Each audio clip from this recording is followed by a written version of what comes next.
Ang kwento ay nagsisimula sa Imperial Palace ng dakilang Chen Dynasty sa kabisera ng isang paralel na mundo, isang mapayapang umaga ang bumungad. Ang dating emperador na si Tu Chenjun ay namatay sa labanan, at ang kanyang pang-apat na anak na si Tuye ang umakyat sa trono. Gayunpaman, hindi talaga si Tuye ang itinalagang tagapagmana ni Tu Chenjun noong siya ay nabubuhay, sapagkat isa siyang ganap na walang silbi, nalululong sa bisyo at walang kakayahan. Ngunit nakuha niya ang trono dahil sa suporta ng mga tiwaling opisyal. Naguluhan si Tuye nang marinig niya ang mga bagay na yon, tila nagulat siya nang marinig na tinatawag siyang isang walang kwentang emperador. Labis siyang nabahala habang iniisip kung siya nga ba ang pinag-uusapan. Naalala niya na hindi pa ganoon katagal, bilang isang taong mula sa modernong panahon, ay nanonood siya ng dance videos habang nakikipagdiskusyon sa isang forum. Isang tao ang nagtanong sa forum kung anong dinastiya ang gusto niyang puntahan kung sakaling makakabalik siya sa nakaraan. Sa inis, tinaasan niya ng gitnang daliri ang kanyang laptop at sinabing napaka-ridiculous ng tanong na yon. Galit na galit si Tuye at mabilis siyang nag-type sa keyboard na parang baliw. Tinanong niya ang taong iyon kung ano ang problema niya. Iginiit niya na ang pagbabalik sa sinaunang panahon ay nangangahulugan ng panganib at napakaraming posibleng dahilan ng kamatayan. Idinagdag pa niya na wala rin namang kasiguraduhan na magiging isang emperador siya na may 3,000 babae. Kaya, ang ipinanganak sa kasalukuyang panahon ay isang biyaya, kaya dapat nilang ipagpasalamat ito. Ngunit bumalik siya sa kanyang kasalukuyang sitwasyon, hindi niya matanggap na hindi siya kayang hawakan ng oras kaya't itinapon siya sa nakakatakot na Chen Dynasty na may isang pangit na kapalaran. Biglang nagbigay ng abiso ang kanyang pulse errors, na nagsasabing ang National Downfall System ay na-activate. Bumati ang sistema kay Tuye bilang host at ipinakilala ang sarili bilang kanyang AI assistant, ang Downfall Bracelet, na maaari niyang tawagin bilang Downy.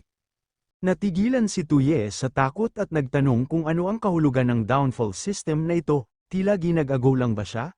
Ipinaliwanag ni Downy na ang sistema ay nabuo mula sa sariling kagustuhan ni Tuye, sa madaling sabi, hanggat na ipapabagsak niya ang Chen Dynasty, maaari siyang makabalik sa realidad. Binati siya nito ng good luck at siniguradong tutulungan siya nito sa abot ng makakaya. Nang marinig ni Tuye na ang pagpapabagsak ng Chen Dynasty ang susi sa kanyang pagbabalik sa tunay na mundo, matindi niyang tinitigan si Downy, napaisip siya na hindi pa niya narinig ang ganitong klaseng kakaibang time travel setup. Samantala, napansin ng babaeng nasa tabi niya ang kanyang reaksyon at nagtaka kung bakit biglang natulala ang walang kwentang prinsipe Tuye, nabanggit ng babae na dati. Tuwing nakikita siya ni Tuye, binibigyan siya nito ng creepy na ngiti, ngunit ngayong araw, may kakaiba sa kanya. Nagulat siya nang biglang tumingin sa kanya si Tuye, tila may nakakatakot siyang nakita. Sa puntong yon, isiniwalat ni Downy na ang babaeng ito, si Zhao Shu, ay ampon ni Zhao Zuo, at ibinigay siya kay Tuye bilang concubine upang mas madaling mabantayan at makontrol siya. Biglang nakita ni Tuye ang impormasyon at datos tungkol kay Zhao Shu, kaya agad siyang nagtanong kung bakit niya ito nakikita, na parang isang laro lang. Ipinaliwanag ni Downy na ito ay isang warm-hearted auxiliary function, mula kay Big Downfall, kaya tuwing may kinalaman sa mga pangunahing tauhan ng target na pagbagsak, maaari niyang ma-access ang impormasyon nila anumang oras upang lubusan silang makilala at manalo sa 100 laban. Samantala, si Zhao Shu ay nagulat rin at tinanong ang sarili kung guni-guni lang ba niya ang lahat. Napansin niya na sa isang iglap, nang tumingin sa kanya si Tuye, parang may kumislap sa mga mata nito. Samantala aminado si Tuye na si Zhao Shu ay isang napakagandang babae na isinama ni Zhao Zuo upang bantayan siya, at siya nga ay talagang kaakit-akit. Sa kabilang banda, si Zhao Shu ay nakaramdam ng kaba dahil pakiramdam niya ay tila nakita ni Tuye ang kanyang mapagmataas na acting skills gamit lamang ang isang sulyap. Nag-alala si Tuye habang patuloy niyang tinititigan si Zhao Shu. Biglang may tumawag kay Tuye at nagkomento na tila parang wala siya sa sarili sa loob ng ilang sandali. Tinanong siya nito kung may bumabagabag ba sa kanyang isipan. Habang pinagmamasdan ng dalawang lalaking nasa harapan niya, nag-isip si Tuye kung sila ba ang mga tiwaling opisyal na binanggit sa pambungad na salaysay, at kung kaya rin ba niyang makita ang kanilang impormasyon. Tinitingnan ng lalaking kakausap lang sa kanya. Kinilala ni Downy na siya si Li Tianyuan, ang kanang punong ministro ng Chen Dynasty at ang plastic brother ni Zhao Zuo. Isang taong nakikita si Tuye bilang isang sunod-sunurang puppet at nagsisikap na ipaupo siya sa trono bilang emperador. Samantala, itinuro rin ni Downey ang isa pang lalaking abala sa pagkain, siya naman si Zhao Zuo, ang kaliwang punong ministro ng Chen Dynasty at ang plastic brother ni Li Tianyuan, na tulad ni Li Tianyuan, ay nakikita rin si Tu Ye bilang isang kontroladong puppet at nagtatangkang ipaupo siya bilang emperador. Nagdilim ang ekspresyon ni Tu Ye matapos makita ang kanilang impormasyon, napagtanto niyang ang kapangyarihang pampulitika at katalinuhan ni Li Tianyuan ay lampas sa sukat, habang bahagyang mas mababa ang halaga ng kay Zhao Zuo, ngunit wala itong kahinaan, parang isang hexagonal warrior. Nang makita ni Zhao Shu ang malamig na tingin ni Tu Ye, nagkomento siya na iyon ang unang pagkakataong nakita niyang ganyan ang kanyang ekspresyon, nakakatakot yun ngunit sa isang banda ay kakaibang nakakapanabi. Biglang tinawag ni Zhao Zuo si Li Tianyuan, sinabi niyang maaaring nag-aalala si Tu Ye na baka hindi maging matatag ang trono na kanyang malapit nang makuha. Ngunit kalmadong sumagot si Tu Ye, hindi yun ang kaso, dahil mas nais ko pang hindi ito maging matatag agad, mas mabuti kung bumagsak agad ang kaharian. Napansin ni Zhao Shu na kahit sa harap ng pang-iinsulto ng kanyang amain, nanatiling kalmado si Tu Ye. Nagtaka siya kung kailan pa ito naging ganoon kahiwaga. Tumayo si Zhao Zuo mula sa kanyang upuan at ipinaliwanag na, bago mamatay ang yumaong emperador, ang kanyang huling habilin ay para kay Tu Su, na kasalukuyang namumuno sa hukbo sa labas ng kabisera, upang umupo sa trono. Napagtanto ni Tu Ye na ang tunay na hinirang na tagapagmana ng trono ay si Tu Su, na tila kasalukuyang nasa labas ng kabisera kasama ang kanyang hukbo. Sinabi ni Zhao Zuo na kasalukuyan silang kumikilos laban sa huling habilin ng emperador sa pamamagitan ng pagsuporta sa mismong pag-akyat ni Tu Ye sa trono. Napabulalas si Tu Ye. Hindi na nakapagtataka kung bakit ang dalawang punong ministrong ito ay lantaran pang nananatili sa kabisera habang tila binabastos ang kabaong ng yumaong emperador. Mabangis na ngumiti si Zhao Zuo at nagkomento, bagamat malamang na hindi basta-bastang lalabas mula sa kabaong si Tu Chenjun upang patayin tayo, hindi natin masasabing ganoon din ang magiging reaksyon ni Tu Su. Lumapit si Zhao Zuo kay Tu Ye at iminungkahi na dahil hindi pa kumakalat ang balita ng pagkamatay ng emperador, nasa kamay nila ang imperial na selyo sa kasalukuyan, baka mas mainam na sila ang unang kumilos at maglabas ng utos. Dagdag pa ni Zhao Zuo, dapat payagan ni Tu Ye na isama si Tu Su sa kabilang buhay kasabay ng emperador. Napaisip si Tu Ye, kung susundin ba niya ang kanilang plano at maglalabas ng kautusang patayin si Tu Su, tiyak na makukuha niya ang trono, ngunit hindi ito makakatulong sa kanyang tunay na layunin na pabagsakin agad ang bansa. Alam niyang magiging isa lamang siyang sunod-sunurang puppet na kanilang lalaruin ayon sa kanilang kagustuhan. Nakakadismaya, dahil hindi pa man lumalamig ang bangkay ng dating emperador, ang dalawa nitong pinagkakatiwalaang ministro ay agad nang nagtataksil at binabalak ipaupo sa trono ang isang walang silbing prinsipe upang kontrolin ang buong kaharian.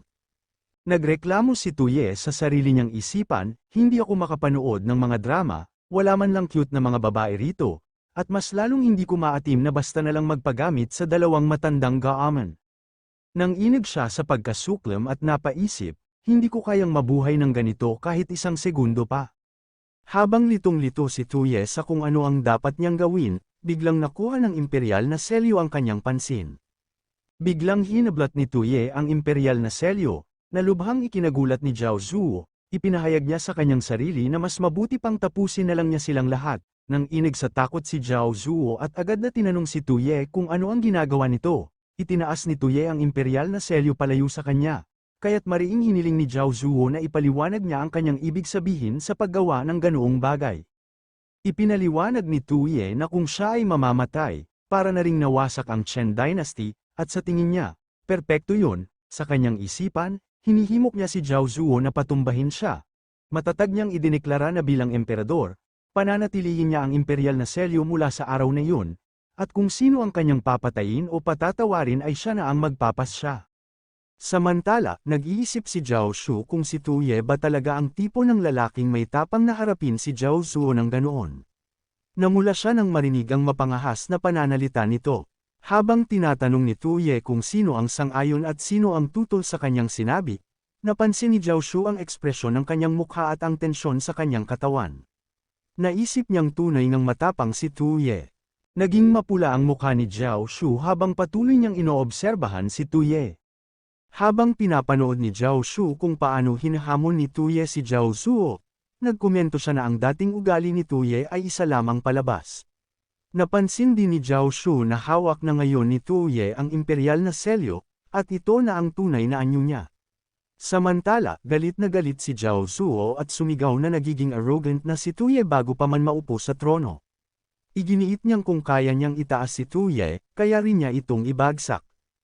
Patuloy na tinutukso ni Tuye si Zhao Zuo, hinahamon itong lumapit at tapusin siya. Sinabi niyang si Zhao Zuo ay may halaga ng lakas na 77, kaya hindi siya dapat mabigo. Sa galit ni Zhao Zuo, sumugod siya kay Tuye at sumigaw na papatayin niya ito sa pamamagitan ng pagsakal. Sinubukan siyang pigilan ni Zhao Shu, hinihimok siyang kumalma.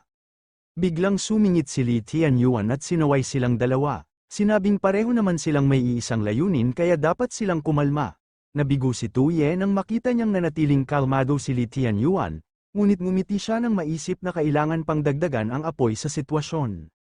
Habang si Li Tianyuan ay nagmumungkahi ng isang bagay, biglang binitawan ni Tuye ang imperial na selyo. Nagdilim ang ekspresyon ni Li Tianyuan nang bumagsak ito sa lupa, habang maluwag na sinabi ni Tuye, "Oops." Nang inig si Zhao Zuo sa takot, ngunit walang pakialam na sinabi ni Tuye na aksidente lang yun. Alam niya ang kahalagahan ng imperial na selyo, na ito ang sumisimbolo sa kapalaran at autoridad ng Chen Dynasty. Ang selyong ito ang utos ng emperador sa buong kaharian at isang sagisag ng kanyang pamumuno sa mundo. Tinawag ni Tu Chenjun ang kanyang sarili bilang Chen Emperor, na nagpapahiwatig na maaaring magtagal ng maraming henerasyon ang Chen Dynasty. Alam ni Tuye na isang mabigat na kasalanan ang sirain ang imperial na selyo, kaya't hindi siya naniniwalang kayang tiisin ni Li Tianyuan ang ganitong pang-aasar. Habang tinatitigan ang nakakatakot na ekspresyon ni Li Tianyuan, nag-isip si Tuye na kung papatayin na ba siya nito sa sandaling iyon at tuluyang wasakin ang bansa. Samantala, galit na galit si Zhao Zuo kay Tuye. Tinuturo ito ng mariin ngunit tila nawalan ng sasabihin. Nang akma na siyang susugod muli kay Tuye, isang boses ang sumingit upang pigilan siya. Si Li Tianyuan iyon, ipinaliwanag niya na nagbibiro lamang ang kanilang kamahalan, at na ang buong mundo ay pag-aari na ni Tuye, lalo na ang isang pirasong jade lamang. Muling nadismaya si Tuye nang marinig ang sagot ni Li Tianyuan, na nagsabing wala namang malaking epekto kahit na nabasag ito. Pinayuhan ni Li Tianyuan si Tuye na gabi na at dapat na siyang magpahinga, dahil maaari naman nilang pag-usapan ang iba pang mga bagay sa ibang araw. Si Li Tianyuan at Zhao Zuo ay sabay na lumayo, at sinubukang pigilan sila ni Tuye. Tinanong ni Tuye kung hindi ba pantay-pantay ang emperador at ang karaniwang tao sa ilalim ng batas, at kung hindi ba nila siya papatayin. Ilang sandali ang lumipas, sa isang ibang gusali, magkasama sina Zhao Zuo at Li Tianyuan. Iminungkahi ni Zhao Zuo na kailangan nilang makahanap ng paraan upang mapatalsik si Tuye. Nagtanong si Li Tianyuan kay Zhao Zuo kung nauunawaan ba niya ang mga maaaring maging kahihinatnan ng pag-aalis kay Tuye. Ngunit binaliwala ito ni Zhao Zuo at sinabing ano pa bang maaaring maging epekto nito. Tinawag pa niyang duwag si Li Tianyuan dahil patuloy pa rin itong tumatawag kay Tuye ng iyong kamahalan. Samantala, hinarap ni Li Tianyuan si Zhao Zuo at tinawag itong hangal. Nagtanong siya kay Zhao Zuo kung hindi ba niya naisip na bilang mga pinagkakatiwalaang ministro ng yumaong emperador, sila ang unang target ng investigasyon at parusa kung sakaling mamatay si Prinsipe Tuye sa kabisera sa kainahinalang mga pangyayari, lalo na habang nasa labas ng lungsod si Prinsipe Tusu na namumuno sa mga hukbo. Hindi makapaniwala si Zhao Zuo nang ipaliwanag ni Li Tianyuan na ang pagbasag ni Tuye sa selyong imperial ay nangangahulugan na nawala ang kanilang alas laban kay Tusu, ibig sabihin, ang tanging pag-asa nila ay ang pagpapatuloy ni Tuye sa pag-akyat sa trono, kaya hindi nila siya maaaring alisin sa ngayon. Nag-isip saglit si Zhao Zuo bago nagtanong kay Li Tianyuan kung sinasadya ba ni Tuye na sirain ang selyong imperial upang pigilan siyang patayin si Tusu. Kinumpirma ito ni Li Tianyuan. Nilinaw ni Li Tianyuan na dati, si Tusu ang balakid sa pag-akyat ni Tuye sa trono. Ngunit dahil sigurado na ang pag-upo ni Tuye sa trono, kailangang pag-isipan niyang muli ang kanyang relasyon kay Tusu. Idinagdag pa niya na sa kontinente ng Otherworld, kung saan maraming bansa ang naglalaban-laban para sa kapangyarihan at maraming buhay ang nagdurusa, ang Chen Dynasty ang siyang nagpatahimik sa rehiyon at nagbuklod sa hilagang kontinente, kaya naman, ang presensya ni Tusu, na may malakas na hukbo, ay nagpapaingat sa kanila sa korte, dahil hindi nila maaaring apakan si Tuye ng husto. Nagbabala si Li Tianyuan na kung pipilitin nila ng labis si Tuye, maaari nitong payagan si Tu Su na pumasok sa kabisera at wasakin ang kanilang mga plano, isang bagay na hindi nila maaaring ipagsapalaran. Dagdag pa niya, maaaring gamitin pa ni Tuye ang tinatawag na triangular relationships upang kontrolin sila. Nag-alinlangan si Zhao Zuo at tinanong si Li Tianyuan kung hindi ba niya masyadong iniisip ito ng malalim, at kung may kakayahan ba talaga si Tuye na magplano ng ganoon kalayo. Tinugon ni Li Tianyuan si Zhao Zuo sa pamamagitan ng isang tanong, alam ba niya kung kaninong mga salita ang sinabi ni Tuye tungkol sa emperador at karaniwang tao na pantay-pantay sa ilalim ng batas?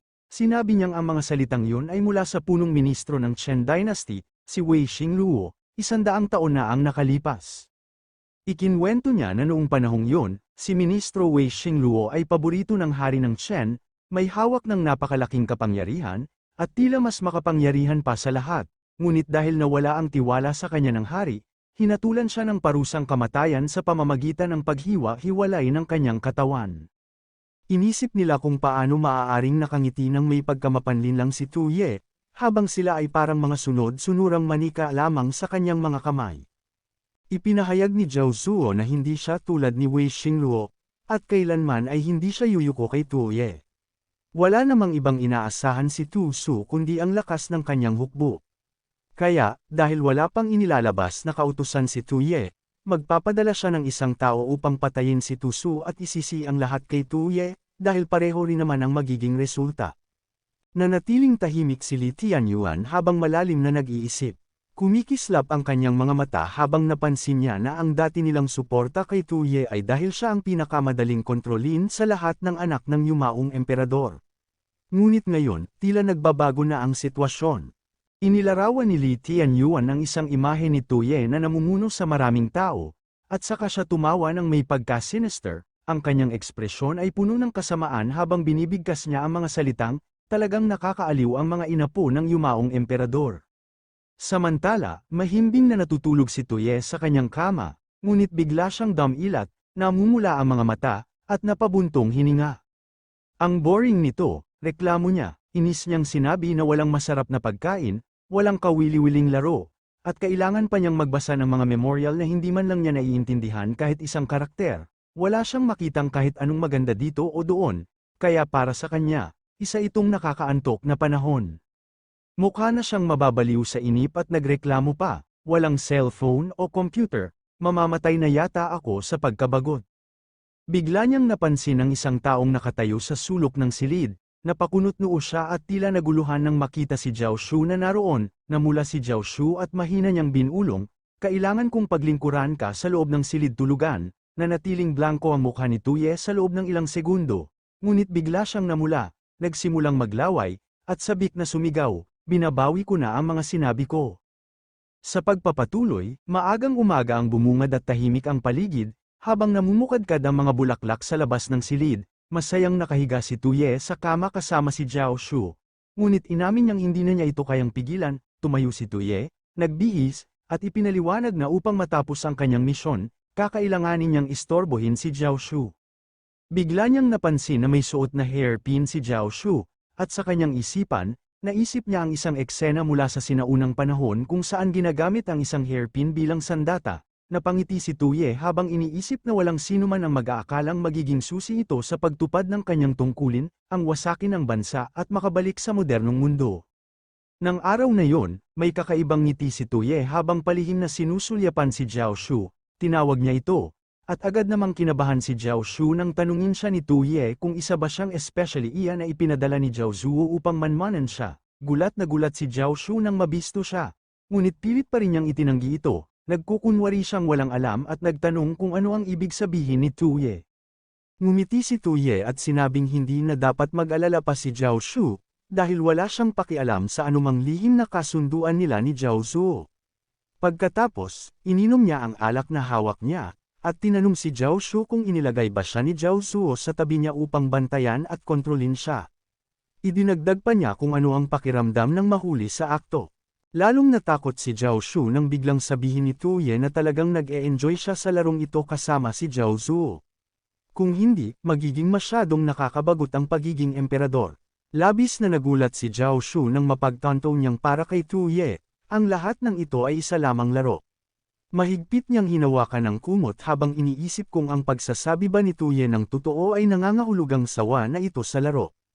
Muli siyang lumagok ng alak, sabay hikab, at inamin na medyo nakakalasing ang alak. Pagkatapos, bumagsak siya sa mesa at binalaan si Zhao Shu na huwag sabihin na hindi niya ito binigyan ng pagkakataon. Sinabi niyang may oras pa ito upang gumawa ng hakbang. Napagtanto ni Zhao Shu na nabisto na ang kanyang pagkatao at wala na siyang halaga kay Zhao Zuo, kaya't nagpasya siyang may isang paraan lamang upang makabawi. Maingat siyang lumapit kay Tu Ye mula sa likuran, samantalang si Tu Ye naman ay kunwaring natutulog. Bigla siyang nagulantang nang marinig ang tinig ni Downey, na nagpahayag na tapos na ang sistema sa pag-upgrade ng National Downfall System at patuloy siyang magsisilbi kay Tu Ye. Agad na nagtanong si Tu Ye kung ano ang ibig sabihin ng system upgrade, at iginiit niyang malapit na siyang makatapos at makabalik, kaya't walang saysay ang upgrade. Ipinaliwanag naman ni Downey na upang mas malinaw ang misyon ni Tu Ye, nagdagdag ito ng sistema ng National Power Points na sumusukat sa lakas ng bansa batay sa pampulitika, pang-ekonomiya, pang-militar, at pangkulturang aspeto. Kapag bumaba ang puntos sa zero, matutupad ang pagbagsak ng bansa. Ang panimulang puntos ay 1,000. Napaisip si Tu Ye at agad na nagtanong sa kanyang isipan kung kahit patayin siya sa sandaling yon, basta't hindi pa bumababa sa zero ang National Power Points, ibig sabihin ay mabibigo pa rin ang misyon. Sumagot si Downey na dahil sa kasalukuyang halaga ng bansa, kahit mamatay si Tu Ye, hindi pa rin babagsak ang puntos. Samantala, papalapit na si Zhao Shu upang saksakin siya mula sa likod. Nang makita ito ni Tu Ye, nagpanik siya at napamura sa kanyang isipan, sabay tanong kung bakit hindi sinabi agad ni Downey na wala palang halaga ang buhay niya. Sa kabilang banda, inisip ni Zhao Shu na sinusubukan lamang siya ni Tu Ye, ngunit wala na siyang ibang pagpipilian. Itinutok niya ang kanyang hairpin patungo kay Tu Ye, sabay bulong na wala na siyang ibang magagawa kundi ang sumugal. Ngunit biglang hinawakan ni Tu Ye ang kanyang kamay upang pigilan siya. Napuno ng luha ang mata ni Zhao Shu, at napahagulgol siya, sapagkat muli na naman siyang nalinlang ni Tu Ye. Samantala, walang pakialam si Tu Ye at pabirong sinabi na muntik na siyang mamatay. Lalong nadismaya si Zhao Shu at pilit niyang binawi ang kanyang kamay mula kay Tu Ye. Hinawakan niya ito at nagmakaawa, sinasabing may pagkakataon pa siya kaya't dapat niyang subukang muli. Ngunit bigla siyang nadapa at nawalan ng balanse. Tahimik lang na pinanood ni Tu Ye ang kanyang kahihiyan habang natambay ito sa sahig. Habang umiiyak, labis na nadismaya si Zhao Shu, tinawanan siya ni Tu Ye at sinabing, bilang isang mandirigmang may martial prowess value na 44 lang, ang pagtatangkang pumatay pagkatapos ng isang palpak na pag-atake ay masyadong ambisyoso. Kinuha ni Tu Ye ang hairpin mula sa kamay ni Zhao Shu at ngumiti ng mapanukso. Sinabi niyang masyado itong nagpadala sa kanyang emosyon at nadala lang ng kanyang pananalita. Pagkatapos, seryoso niyang idinagdag, hindi ganyan ang kilos ng isang tunay na especially iya. Labis ang pagdadalamhati ni Zhao Shu, dahil alam niyang nabigo ang kanyang tangkang pagpatay. Sa kanyang isip, nagtanong siya, mamamatay na ba siya ngayon? Biglang nagising si Zhao Shu, nagtaka siya kung nasaan siya, dahil dapat ay kasama niya si Tu Ye. Nagulat siya nang may lumitaw sa likuran niya at tinanong siya kung natapos na ba niya ang ipinagkatiwalang gawain, si Zhao Zuo yun, at labis na natakot si Zhao Shu habang tinawag niya itong kanyang amang nag-ampun sa kanya. Galit na galit si Zhao Zuo at nagbanta na kung hindi kayang ayusin ni Zhao Shu ang isang simpleng bagay, kailangan niya itong parusahan. Walang nagawa si Zhao Shu kundi ang sumigaw sa takot. Bigla siyang nagising sa tabi ni Tu Ye, ngunit patuloy pa rin siyang sumisigaw. Agad siyang tinanong ni Tu Ye kung nanaginip siya ng masama. Balisa si Zhao Shu at tinanong niya si Tu Ye kung hindi ba siya nito papatayin. Iniunat ni Tu Ye ang kanyang mga kamay at sumagot na isa lamang itong laro. Hindi lang niya hindi papatayin si Zhao Shu, kundi magpapanggap din siyang walang alam at hahayaan siyang ipasa ang mensahe. Dagdag pa niya, iyon ang nagpapasaya sa laro. Habang abala si Tu Ye sa pagsusulat, sinabi niyang gumagawa siya ng isang kawili-wiling kautusang imperial. Habang pinagmamasdan siya, napansin ni Zhao Shu ang isang nakakatakot na ekspresyon sa mukha ni Tu Ye. Nakangiwi ito at matalim ang tingin, halatang may binabalak na naman ito laban sa kanyang amain. Ngunit lingid kay Zhao Shu, sa isip ni Tuye ay nagmumura ito habang nagrereklamo kung gaano kahirap sumulat gamit ang isang brush. Huminga ng malalim si Tuye, at laking gulat ni Zhao Shu nang makita niyang natapos na itong magsulat. Naisip niyang napakabilis nito. Biglang napagod si Tuye at tinanong si Zhao Shu kung maaari ba niya siyang tulungan sa pagsusulat. Nagulat si Zhao Shu at hindi makapaniwala. Natakot siya nang ilagay siya ni Tuye patungo sa mesa, habang iniisip kung bakit nauwi ito sa ganito. Ayaw niya. Ngunit sinabi niya na hindi niya alam kung anong kautusan ang nais ipasulat ni Tuye. Ipinahayag ni Tuye na isulat lang niya na ang lahat ng inapo ng pamilyang Tu, kasama si Tu Su, ay aalisan ng apelyidong Tu at ibababa sa pagiging mga pangkaraniwang mamamayan. Ninerbyo si Zhao Shu at tinanong niya si Tuye kung bakit niya nais ipatapon ang sarili niyang mga kamag-anak.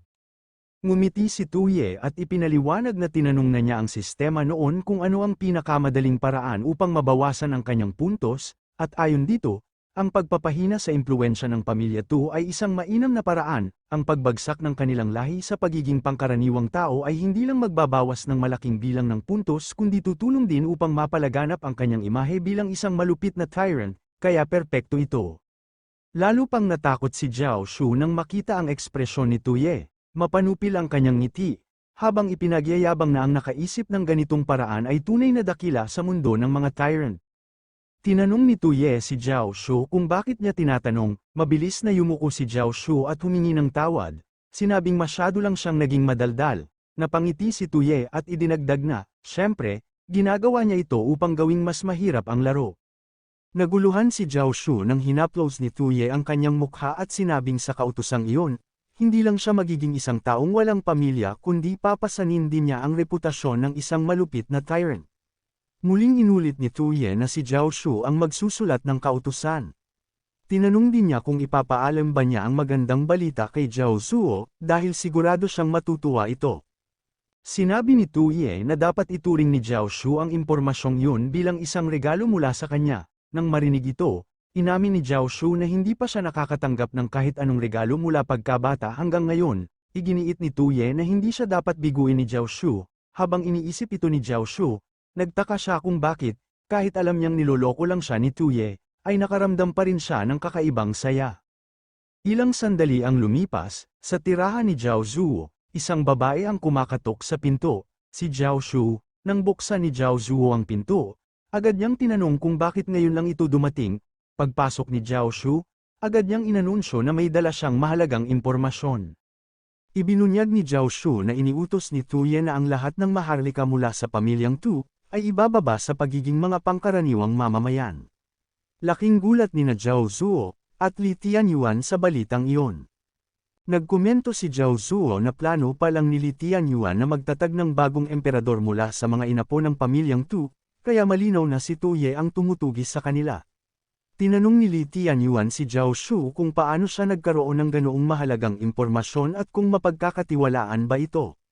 Saglit na nagatubili si Zhao Shu bago niya ibinunyag na siya mismo ang pinasulat ni Tuye ng kautusang iyon. Nag-alab sa galit si Zhao Zuo, namula ang kanyang mga mata, at bigla niyang sinampal si Zhao Shu habang tinawag itong walang hiya. Galit siyang nagtanong kung inilabas ba ni Zhao Shu ang kanilang mga sekreto. Umiiyak si Zhao Shu at iginiit na hindi niya ginawa yon, ngunit inakusahan siya ni Zhao Zuo ng pag-arte at sinabing sinusubukan niyang gamitin si Tuye laban sa kanya, dahil kung hindi, paano niya magagawang isulat ang kautusan? Biglang may tumapak sa balikat ni Zhao Zuo, si Li Tianyuan. Pinakalma niya ito at sinabi na kung inilabas nga ni Zhao Shu ang kanilang impormasyon, imposibleng malaman nilang dalawa ang tungkol sa kautusan. Kaya malinaw na ito ay plano lamang ni Tuye upang pag-awayin sila at pigilan silang magtayo ng bagong prinsipe. Biglang naging balisa si Zhao Zuo habang nakatingin kay Zhao Shu. Mabilis siyang humingi ng tawad sa maling akusasyon at tinanong kung hindi ba siya nito sisisihin. Sumagot si Zhao Shu na hindi siya mangangahas na gawin yon.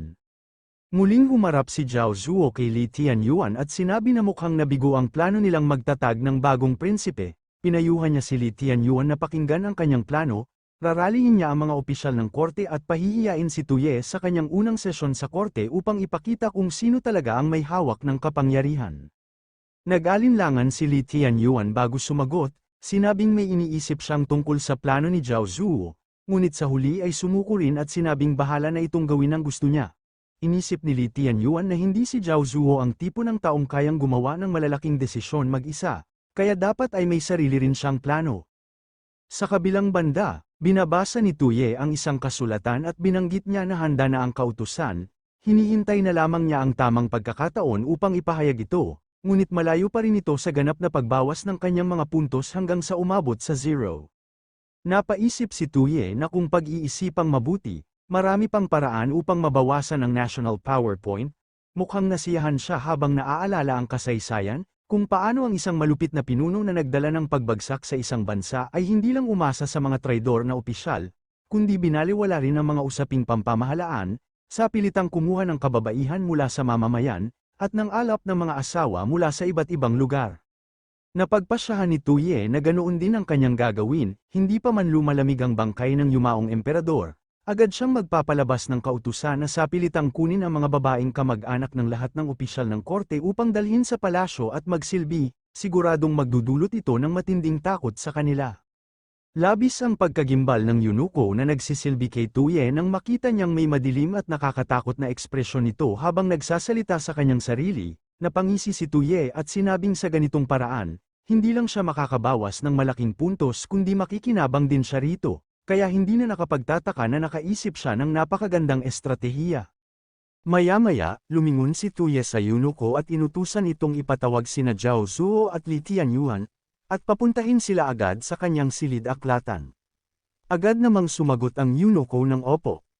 Ilang sandali pa ang lumipas nang makapasok sina Zhao Zuo at Li Tianyuan sa silid-aklatan, masiglang binati sila ni Tuye, nakangiti ito habang sinabing huwag nang magpakaseryoso at umupo na lamang upang maging komportable. Napailing si Zhao Zuo, samantalang magalang namang nagpasalamat si Li Tianyuan kay Tuye. Pagkaupo nila, iminungkahi ni Zhao Zuo na dahil si Tuye ay nakaupo na sa trono, dapat siyang maging pamilyar sa mga gawain ng korte kinabukasan.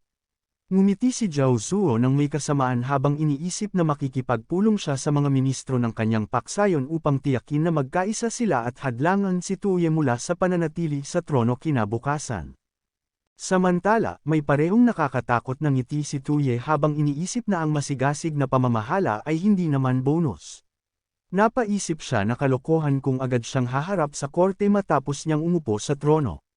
Ipinahayag ni Tuye na ang pagpupulong ng korte ay isang abala lamang, lalo na't wala pa siyang sapat na karanasan bilang bagong emperador. Pinaliwanag niyang ipagkakatiwala na lamang niya sa dalawang ministro ang mga usaping pampamahalaan. Pinagmasdan ni Li Tianyuan si Tuye at napansin niyang hindi lamang tinanggihan ni Tuye ang mungkahi ni Zhao Zuo na makipagpulong sa korte, kundi ginamit pa nito ang dahilan na pinagkakatiwalaan niya ang kanyang mga ministro, kaya't wala na silang magagawa upang kontrahin ito. Sa kanyang isip, napagtanto ni Li Tianyuan na ang mababaw na plano ni Zhao Zuo ay walang silbi sa harapan ni Tuye. Sa kabilang banda, inihayag ni Tuye na panahon na upang isagawa ang kanyang plano sa pagre-recruit ng mga concubine at pagbawas ng puntos. Nilinaw niya ang kanyang lalamunan at iminungkahi na huwag na muna silang mag-usap tungkol sa mga usaping pampamahalaan. Ipinahayag niyang ang dahilan ng kanyang pagtawag sa kanila ay upang talakayin ang isang mas personal na bagay. Namula si Tuye habang sinabing bilang emperador, nakakahiya namang si Zhao Shu lamang ang nasa kanyang harem, dahil dito, napagpasyahan niyang mang-alap ng magagandang babae upang palawakin ito. Gulat na gulat si Zhao Zuo at napasigaw sa kanyang isipan, ni hindi pa nga lumalamig ang katawan ng yumaong emperador. Pero iniisip mo na agad ang mga kababaihan, wala akong nakitang mas walang hiya pa rito. Samantala, nagulat din si Li Tianyuan sa kanyang narinig. Hindi siya makapaniwala na pinatawag sila ni Tuye para lamang pag-usapan ang isang bagay na walang kinalaman sa estado. Ano nga ba ang nasa isip ni Tuye sa pangangalap ng mga babae? Lalong natuwa si Tuye at iginiit na dapat ay gawin nila ito agad-agad, dagdag pa niya, mas maaga nilang matapos ito. Mas mabilis niyang mababawasan ang kanyang national power points, parehong hindi makapagsalita sina Zhao Zuo at Li Tianyuan matapos marinig ang pahayag ni Tuye.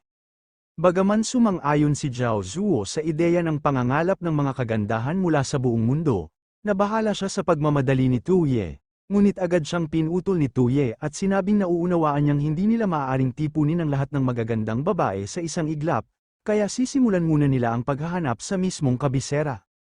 Nagimbal si Zhao Zuo sa narinig. Talaga bang kinakailangang magmadali ng ganito? Samantala, lihim na nag-iisip si Li Tianyuan na hindi siya dapat malinlang sa palusot ni Tu Ye tungkol sa pangangalap ng mga kababaihan, binanggit lamang nito ang kabisera, kaya't malamang na iyon talaga ang tunay niyang pakay. Sa huli, inanunsyo ni Tu Ye na nakaisip siya ng pinakamadali at pinakamatipid na paraan upang isakatuparan ang kanyang plano, may kasamaan sa kanyang ngiti habang idineklara niyang sisimulan nila sa pagpili ng mga kababaihan mula sa mga pamilya ng mga opisyal ng korte. Labis na natakot si Li Tianyuan nang marinig ang mungkahi ni Tu Ye. Ilang sandali pa ang lumipas nang lumabas ang mga ministro mula sa silid-aklatan.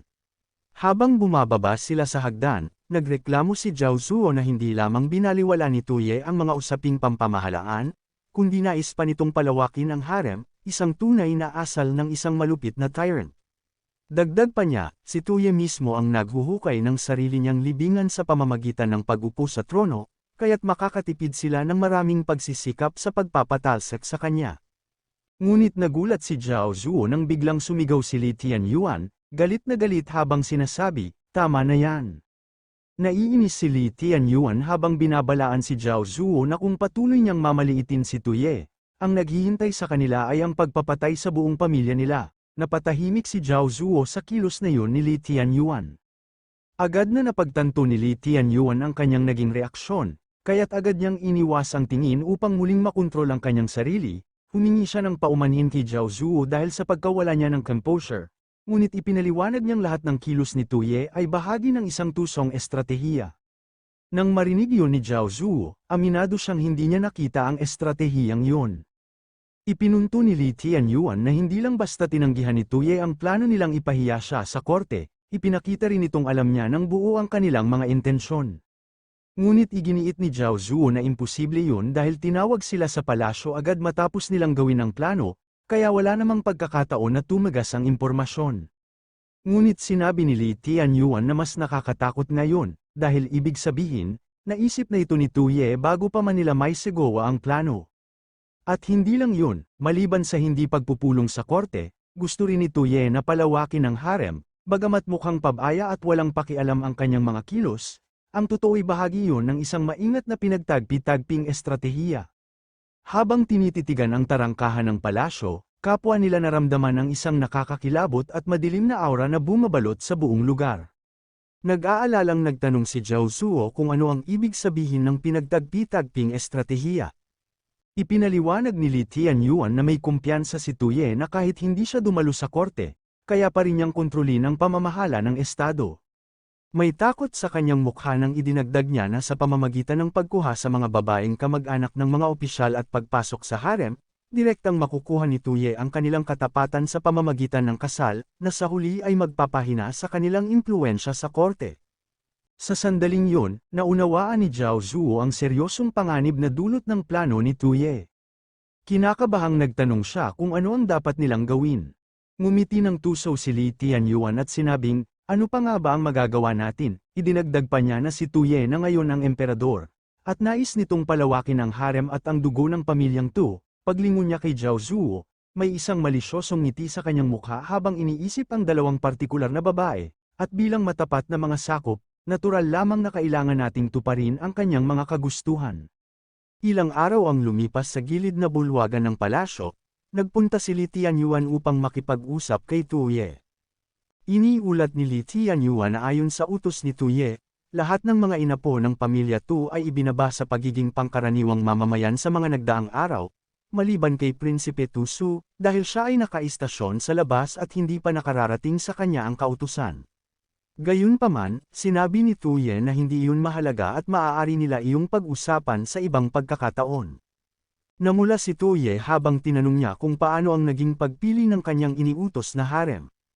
Ipinaliwanag ni Li Tianyuan na hindi nila sinuway ang utos ni Tu Ye, ngunit dahil sa kakulangan ng oras, humihingi siya ng paumanhin. Pinalakpak ni Li Tianyuan ang kanyang mga kamay upang ipatawag ang mga babae at inihayag na sila ay dapat lumabas upang makita ni Tu Ye. Sa matinding pananabik, hindi maitago ni Tu Ye ang kanyang kasiyahan habang inaasahang makikita ang mga babae. Laking gulat niya nang makita ang napakaraming magagandang dilag na nakahanay sa kanyang harapan. Agad na kumislap ang kanyang mga mata at nagsimulang tumulo ang kanyang laway, iniisip kung ito ba ang paraiso. Nang makita ni Li Tianyuan ang reaksyon ni Tuye, napuno siya ng pagkadismaya. Nagbigay galang ang mga babae kay Tuye, at agad naman siyang nag-utos na maaari na silang tumayo. Habang patuloy pa rin sa pagtulo ang kanyang laway, lumapit si Tuye kay Li Tianyuan at tinanong siya kung mayroon bang sinuman sa mga piniling concubines ang mahilig sa pagpapakasasa. Naguluhan si Li Tianyuan at tinanong kung ano ang ibig sabihin ni Tuye sa pagpapakasasa. Napakunot ang noo ni Tuye at inakusahan si Li Tianyuan ng pagpapanggap na inosente. Iniisip kung hindi ba niya talaga nauunawaan ang konteksto ng usapan. Nag-alinlangan si Li Tianyuan kung nagsisimula na bang maghinala si Tuye. Ipinaliwanag niya na karamihan sa mga babae na dinala sa palasyo ay mula sa mga makapangyarihang pamilya, na sa tingin niya ay hindi kapansin-pansin. Ngunit may dalawang babae ang naiiba, sina Fan Taozo at Zhuge Xia.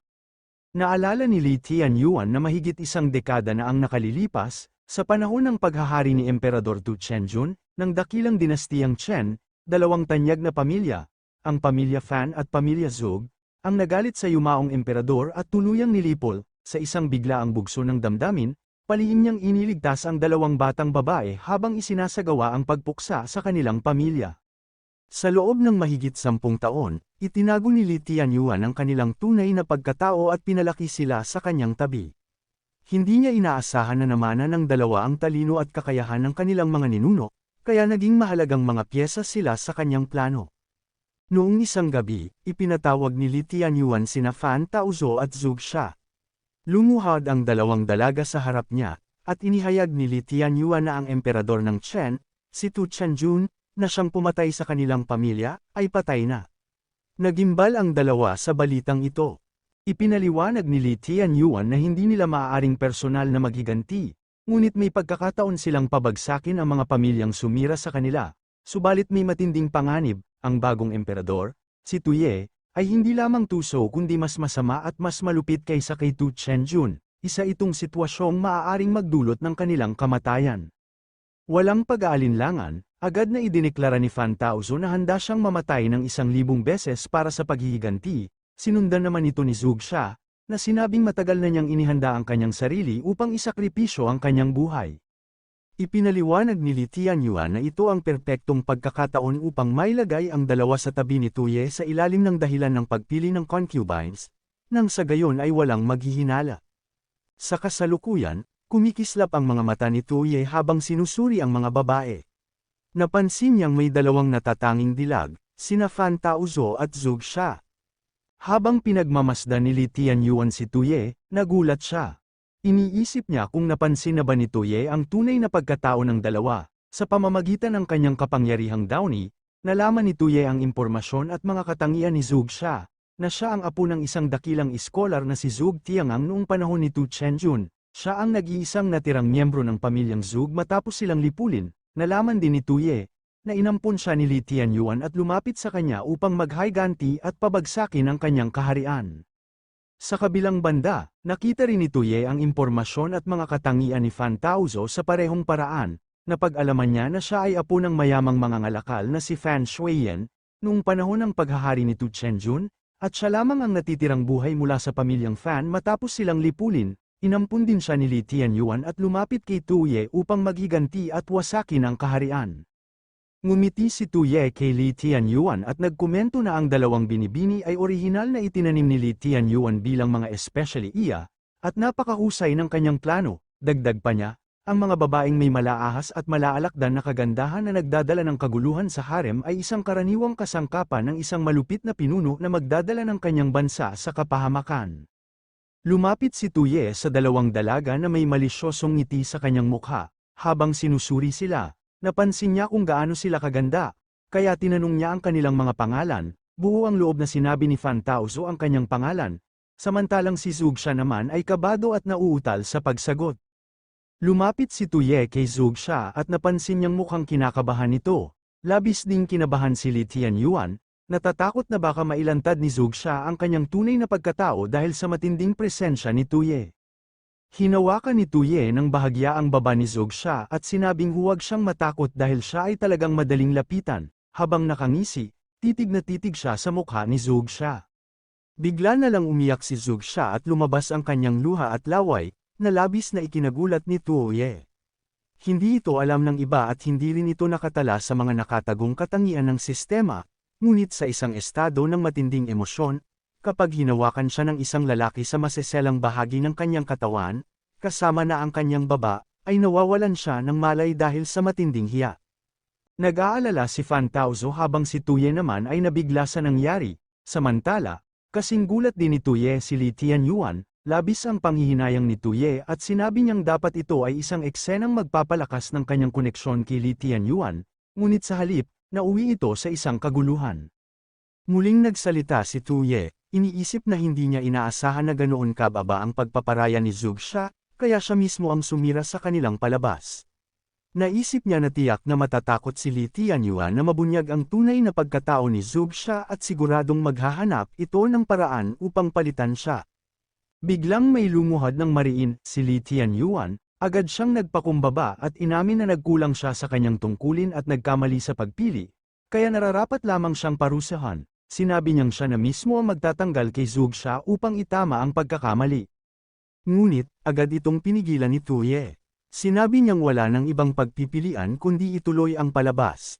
Kinuha niya si Zugsha sa kanyang mga bisig at sinabing gusto niya ang ganitong klase, isang babae na madaling bumigay sa kaunting pang-aakit. Nakita ito ni Fan Taozo at galit siyang tumitig kay Tuye, sabay bulong sa sarili na tunay ngang isang manyak ang malupit na emperador. Pinunasan ni Li Tianyuan ang kanyang pawis at nagpasalamat kay Tuye. Pagkatapos, diretsong tinanong ni Tuye kung napagdesisyonan na ba na si Zugsha ay magsisilbi sa kanyang kama. Patuloy na tinitigan ni Fan Taozo si Tuye, nang may galit at ipinangako niya sa sarili na pagbabayaran ng tyrant ang lahat ng kanyang kasalanan balang araw. Gayunpaman, naguluhan at nabigla si Fan Taozo nang biglang lumingon si Tuye sa kanya na may kuryosidad sa kanyang mga mata. Nagtataka si Tuye kung bakit siya tinitingnan ni Fan Taozo nang may hindi pagkakasiyahan. Ngumiti si Tuye ng pilyo habang namumula ang kanyang mukha at tinukso niya si Fan Taozo. Tinanong kung gusto rin ba niyang magsilbi sa kanya sa kama, ngunit sa halip, iminungkahi ni Tuye na maglaro na lang silang tatlo sa gabing iyon, na ikinagulat ni Fan Taozo.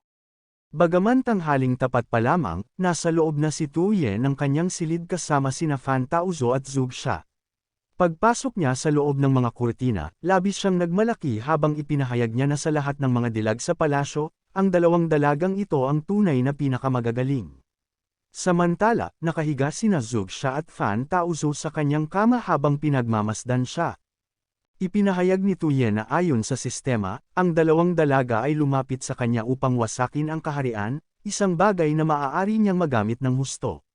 Naalala niya si Li Tianyuan at ipinaliwanag na yamang ang dalawang dalaga ay palihim na inampun ni Li Tianyuan at partikular na ipinadala sa kanya, tiyak na may pambihirang kakayahan ang mga ito.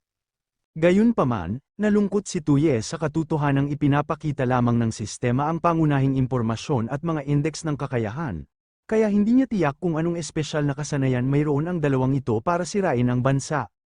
Samantala, patuloy na pinagmamasdan ni Fan Taozo si Tuye. Nagtataka siya kung ano ang iniisip ng tyrant, nagkatinginan sina Zugsha at Fan Taozo, at sa kanilang isip, napagpasyahan nilang handa silang magsakripisyo. Inisip nila kung paano sila pahihirapan ni Tuye at inasahan nilang gagamitin niya ang lahat ng uri ng pamamaraan upang hiyain sila. Inakala nilang gagamit siya ng latigo sa kanila upang pilitin silang sumuko sa kanyang pamumuno. Inisip ni Fan Taozo na maaaring sunugin siya gamit ang natutunaw na kandila. Habang nakatitig sila kay Tuye, inaasahan nila kung ano ang kanilang magiging kapalaran, mapanlin lang ang anyo ni Tuye habang malalim siyang nag-iisip at matamang nakatingin sa kanila.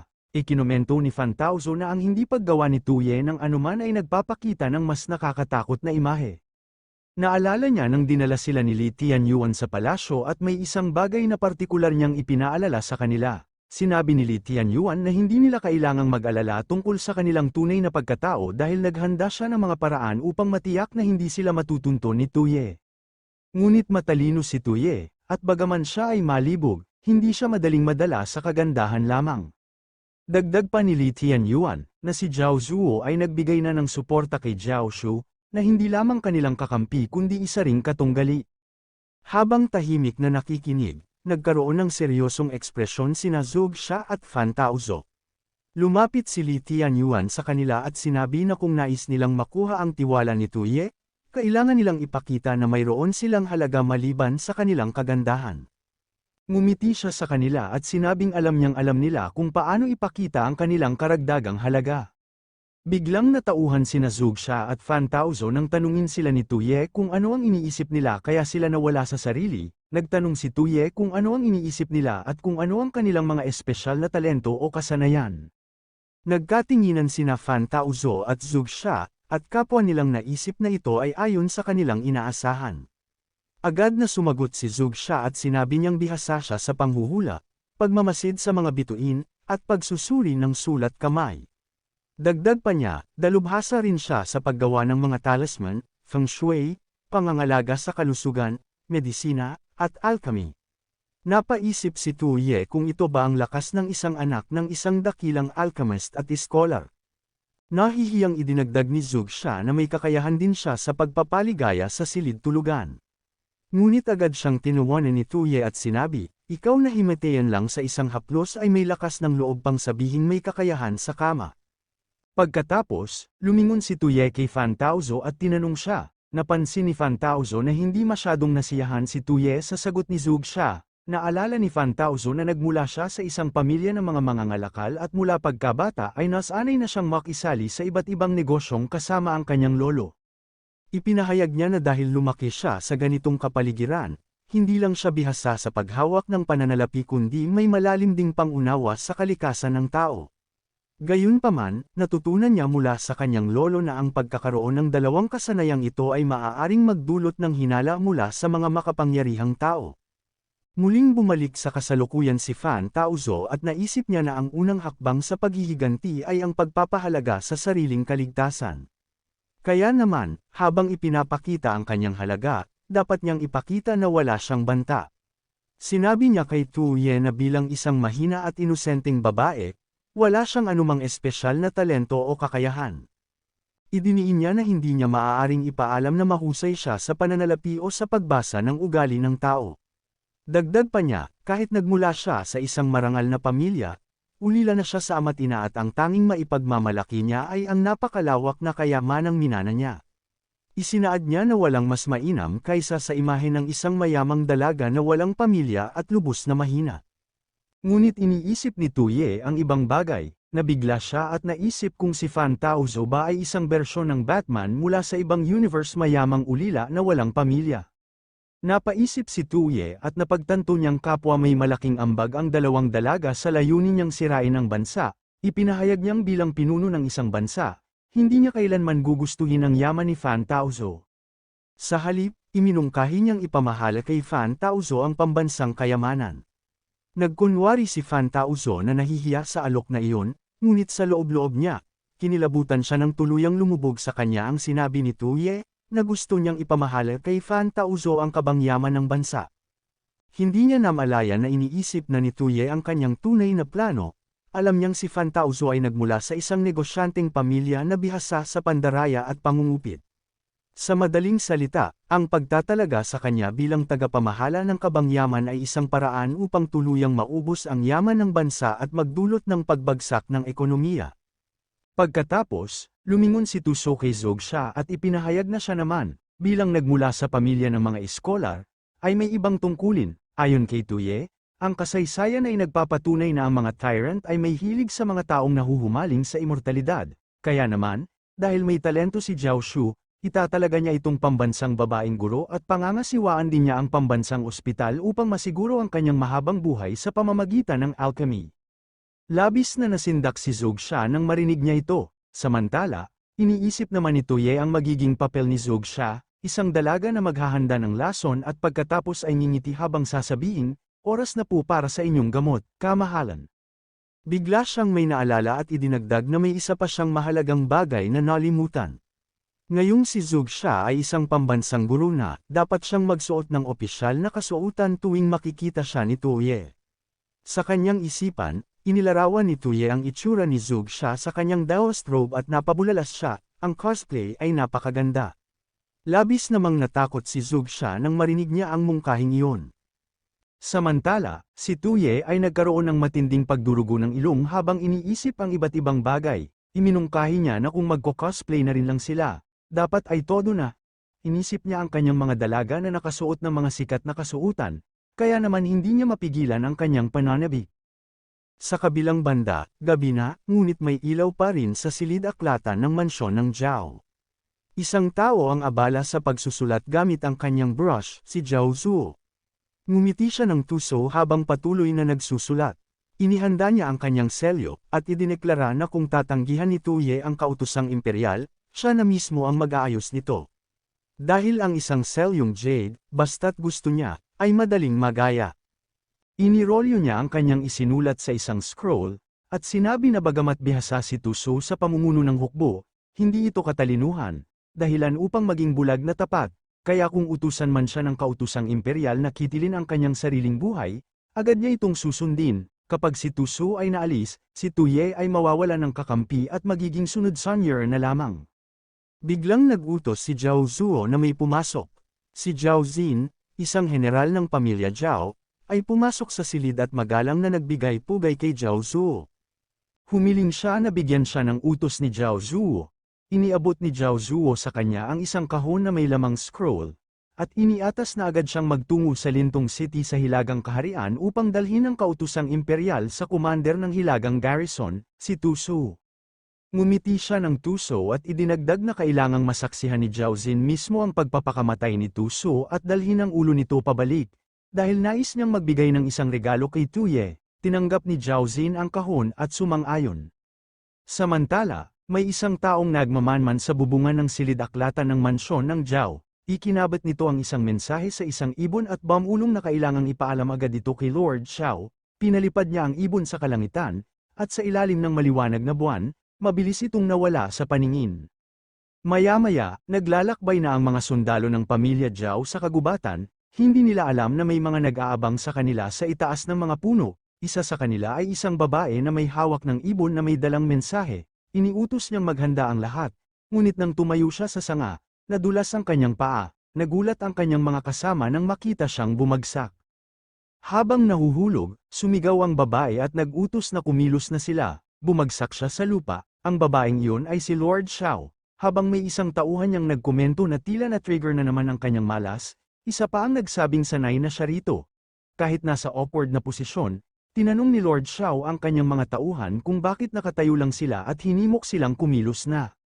Samantala, sakay ng kanyang kabayo, napansin ni Zhao Xin ang isang bagay na ikinagulat niya. Isang lubad ang nakaharang sa kanilang daanan kaya agad niyang hinayla ang tali ng kanyang kabayo upang huminto. Sinubukan ding ilihis ng ibang sundalo ang kanilang mga kabayo upang maiwasan ang banggaan.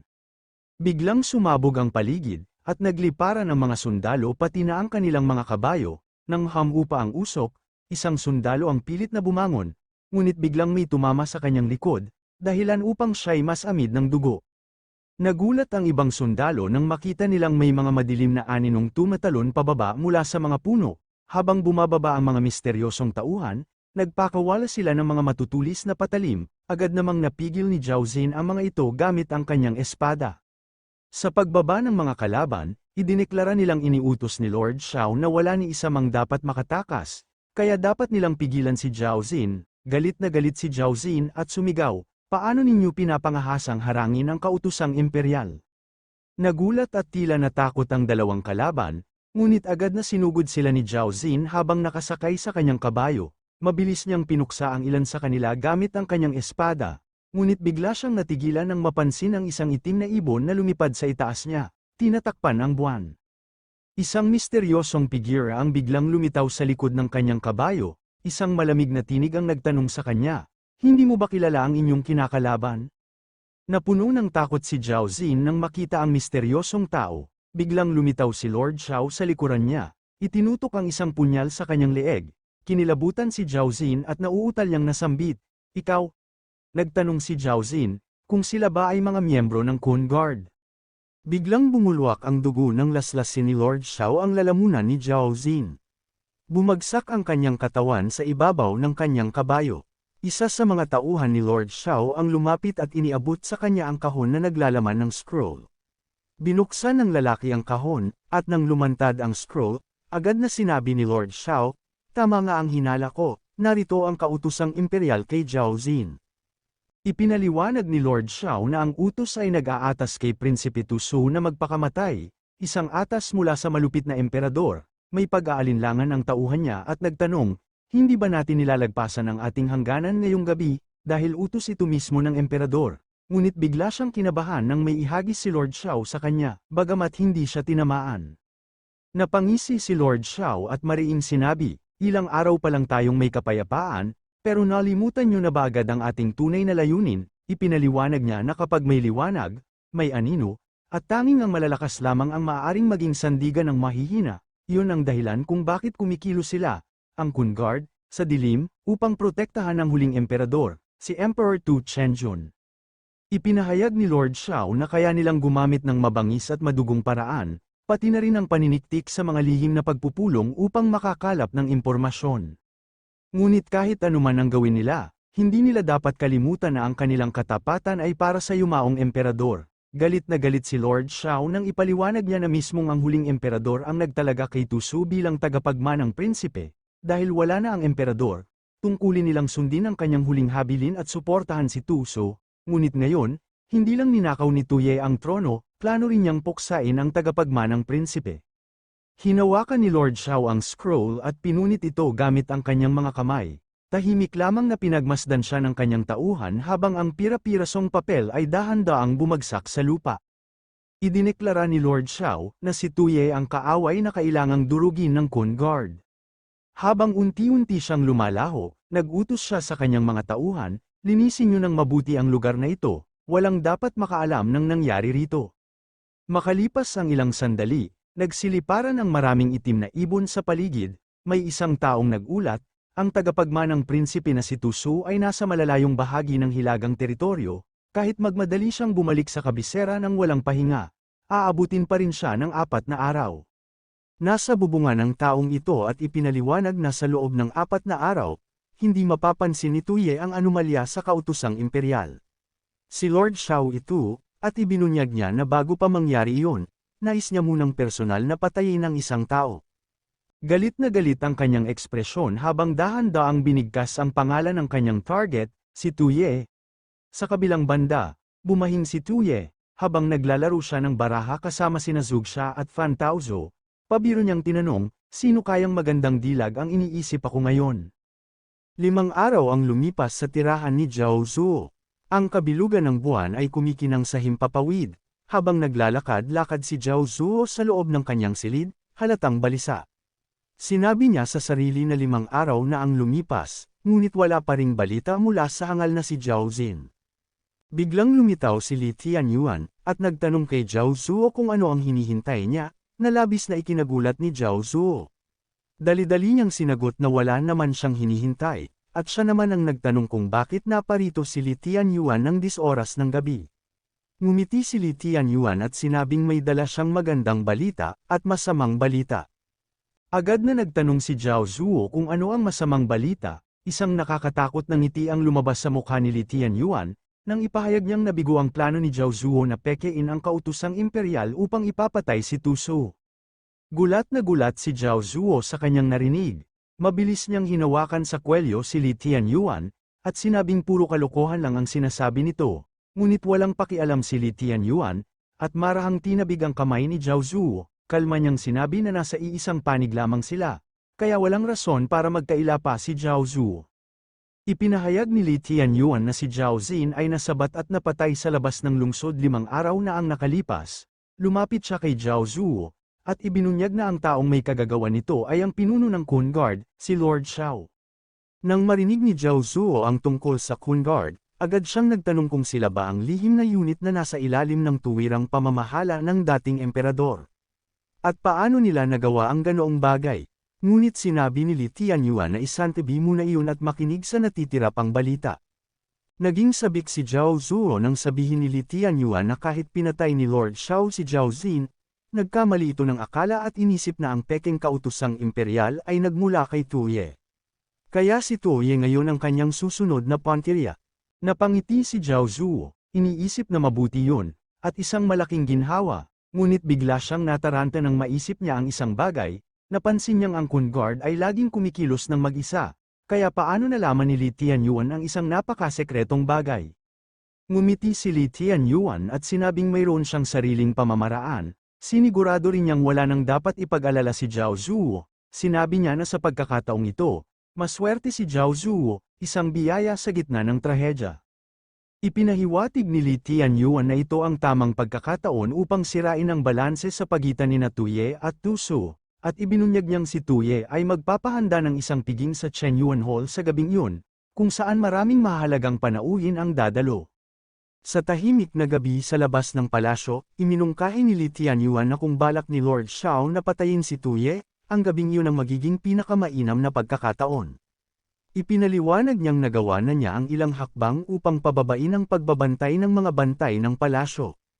Dagdag pa niya, kahit na mabigo ang asasinasyon, si Tu Su pa rin ang mapagbibintangan sa lahat ng ito. Ipinaliwanag niyang kung mawala ng moral na kalamangan si Tu Su, hindi na siya magiging kasing lakas kahit pa siya ang namumuno sa hukbo. Napahanga si Zhao Zuo sa tusong plano ni Li Tianyuan, ang patayin si Tuye habang ibinibintang ito kay Tu Su. Gayunpaman, ipinaliwanag ni Li Tianyuan na ito ay isang perpektong sitwasyon lamang, at ang magiging resulta ay nakasalalay pa rin sa kapalaran. Nag-alinlangan si Zhao Zuo, at tinanong kung sa tingin ba ni Li Tianyuan ay may posibleng maging problema sa plano, ngunit hindi siya sinagot ni Li Tianyuan, sa halip ay sinabi niyang naparito lamang siya upang ipaalam ang impormasyon, pagkatapos ay umalis na siya. Habang bumababa sa hagdan ng tirahan ni Zhao Zuo, bulong ni Li Tianyuan sa sarili na ang tanging hindi pa tiyak sa kanilang plano ay si Tuye. Naisip niyang, lohikal na dapat ay galit na galit sina Fan Taozo at Zug Sha kay Tuye. Kaya siguradong susunggaban nila ang pagkakataong atakihin siya sa gitna ng kaguluhan sa Chenyuan Hall.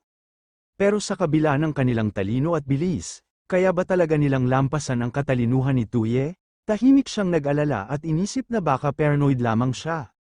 Samantala, sa Chenyuan Hall, nagsimula na rin ang matagal nang hinihintay na harem cosplay party ni Tuye.